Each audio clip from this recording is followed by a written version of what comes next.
Hey everybody, it's PartyElite, and today we're taking a look at Sweet Transit, the upcoming city builder that puts a very unique twist on the genre, centering it all around trains.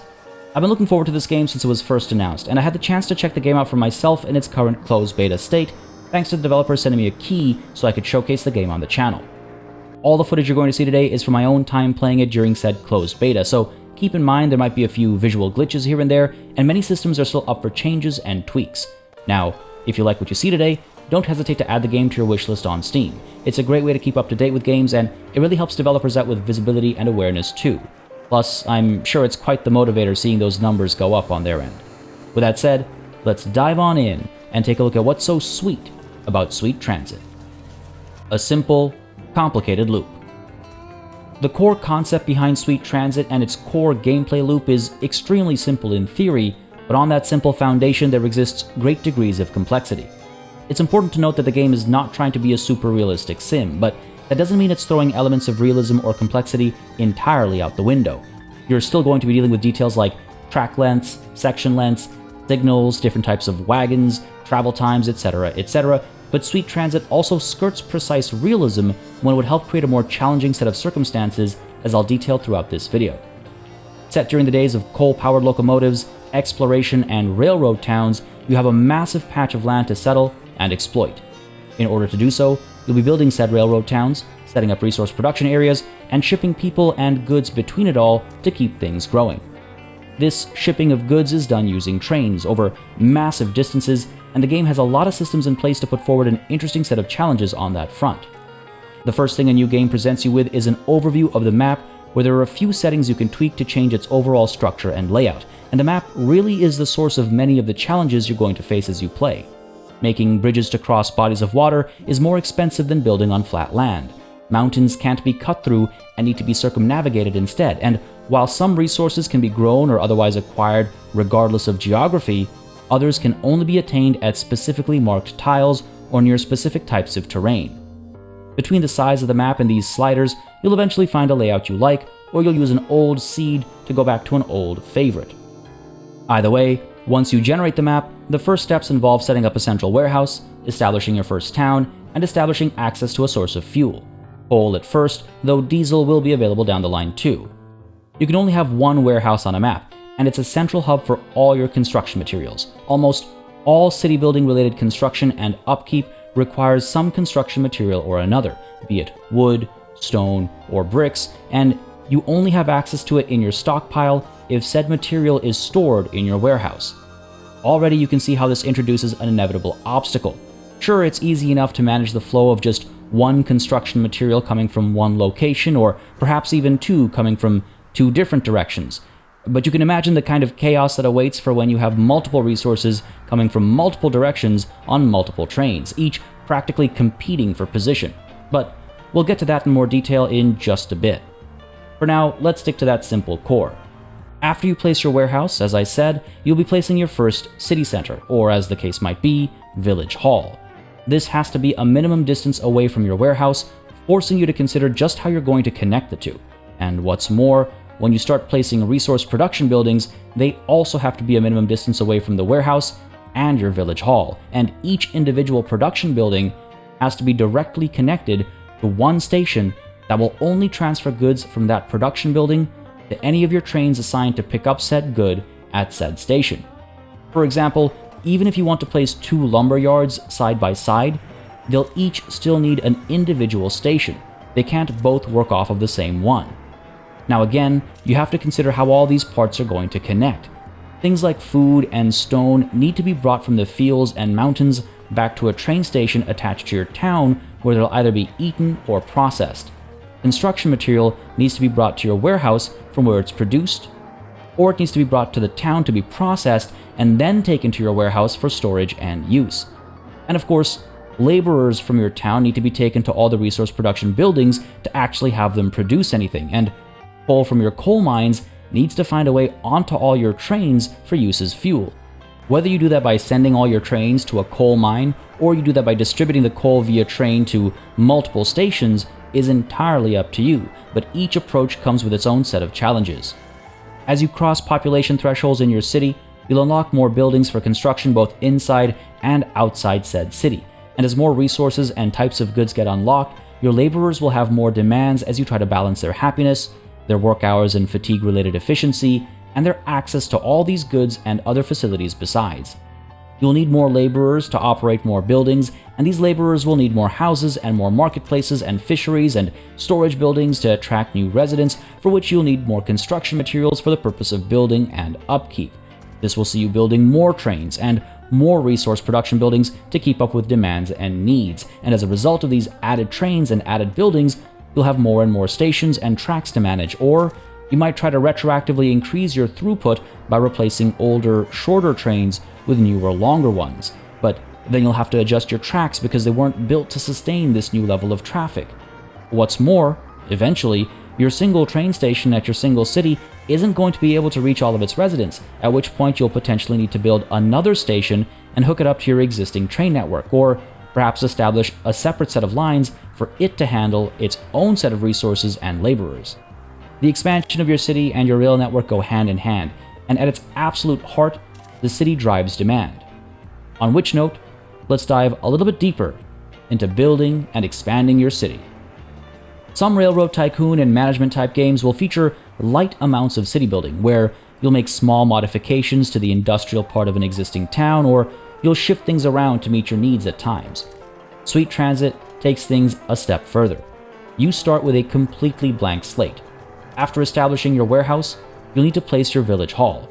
As mentioned previously, this needs to be a minimum distance away from your warehouse, and as you're placing it, you should keep in mind that resource production buildings need to be placed a minimum distance away from the hall too. You'll want to find a spot near water, since fish is an essential resource and one of the few that's produced at villages rather than needing to be shipped in from elsewhere, though that later becomes a choice too. Everything in the city needs to be connected using roads, and all the buildings have a limited range they can distribute goods to, so an efficient road network can make a big difference. Water towers will distribute water, while small storage buildings help store and distribute other goods. Fish at first, eventually stone for cutting, and more besides. Residential buildings start small, but as you provide them with more and more goods, they'll be able to sustain more and more people, and the people living in them will be happier and more efficient too. Certain workplaces in a city will want access to other building services too, and workplace happiness will also have a huge impact on productivity and efficiency. Access to more advanced goods and services that allow this type of growth to happen is restricted between population thresholds though, which means you'll need to build more low-level residences rather than rely on fewer higher-level buildings, spreading your town and laborers further and further out.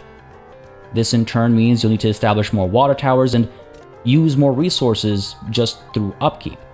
Wood is one of the most basic construction resources, and you'll want to start producing it as soon as possible, as you won't even be able to build houses should you run out. Fortunately, not everything needs wood for construction and upkeep, using your money instead, but you will need it very early on and consistently throughout a playthrough. Eventually, this expands to cut stone and bricks, but before you get to that stage, you're going to need to establish more sources of fish and more storage buildings to keep them and distribute them from. Again, as a basic need, you'll want all your residences to have access to fish, but because of limited distribution ranges, you'll need to spread their reach and build more, placing further strain on your upkeep costs and also poorly impacting your city's attractiveness. A less attractive city has a harder time bringing in laborers, and when the time comes, it impacts tourism too. There are buildings that can be used to beautify spaces, and the city doesn't really concern itself with where these buildings are located, just that they exist within the city.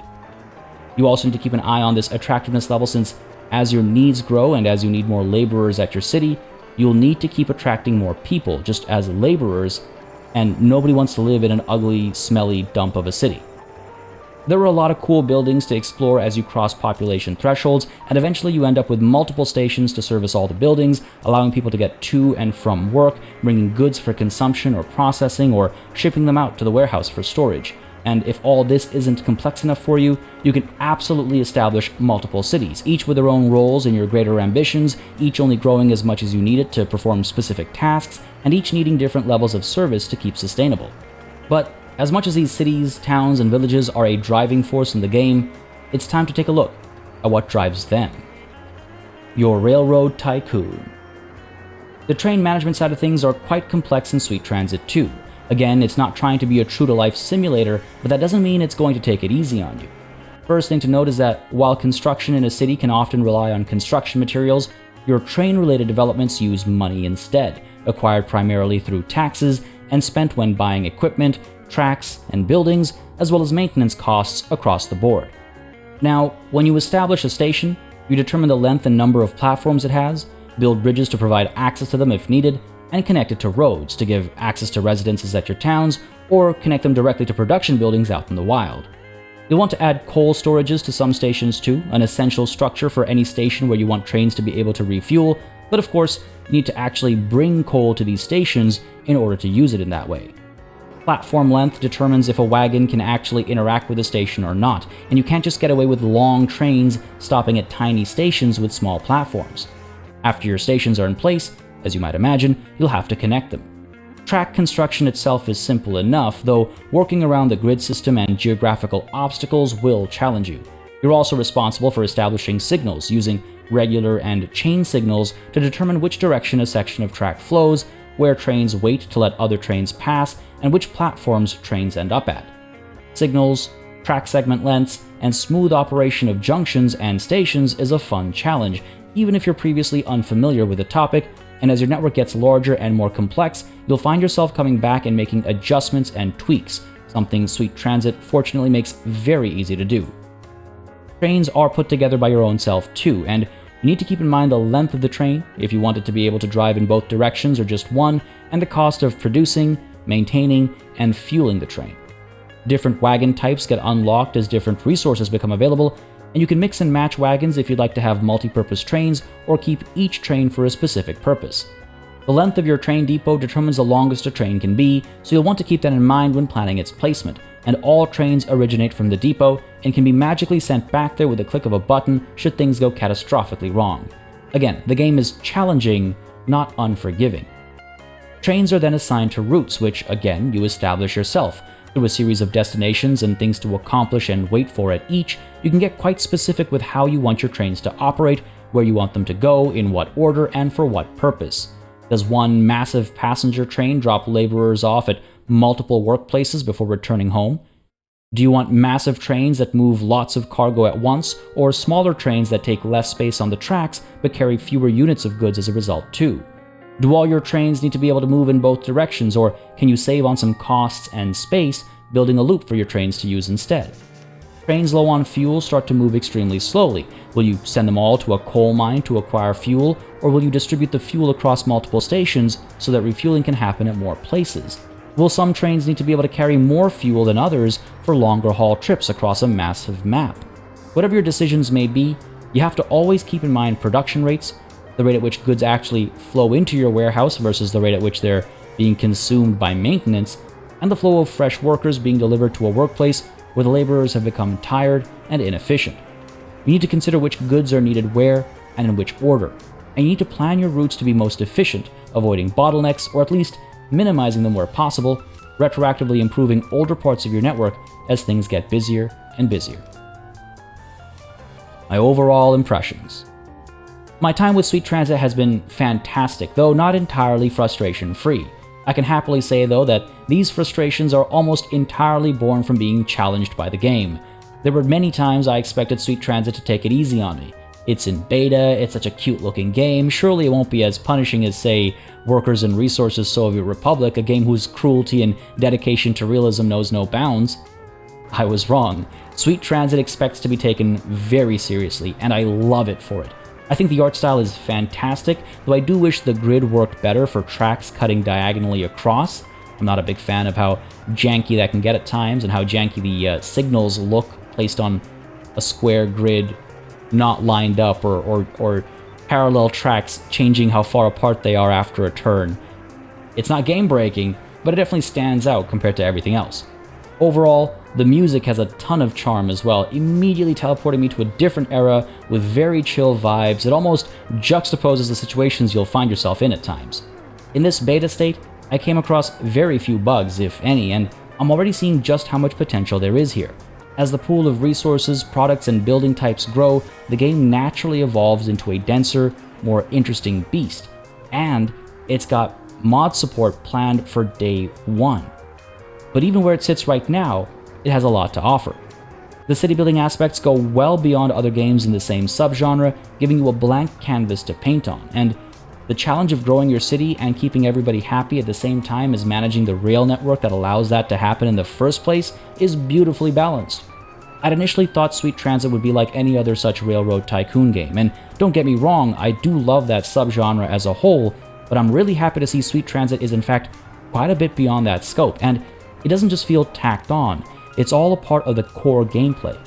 I'll definitely be back for another look or two here as the game continues development and eventually releases. It's got plenty of potential beyond the fun I've already had with it, especially again with the planned day one mod support, and I guess you could say I'm, as of now, pretty sweet on Sweet Transit.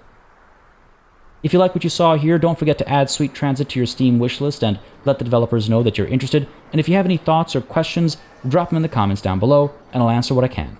Otherwise, for more strategy, sim, and management gaming, don't hesitate to subscribe to the channel, and you might want to check out the video I've got linked on screen right now for a look at more exciting games releasing later this year. As always, a massive thanks goes out to all of my channel members and patrons who've been supporting the channel on a monthly basis. Y'all keep us alive and running smoothly, and of course, a big ol' thanks goes out to each and every one of you for watching. Until next time, cheers.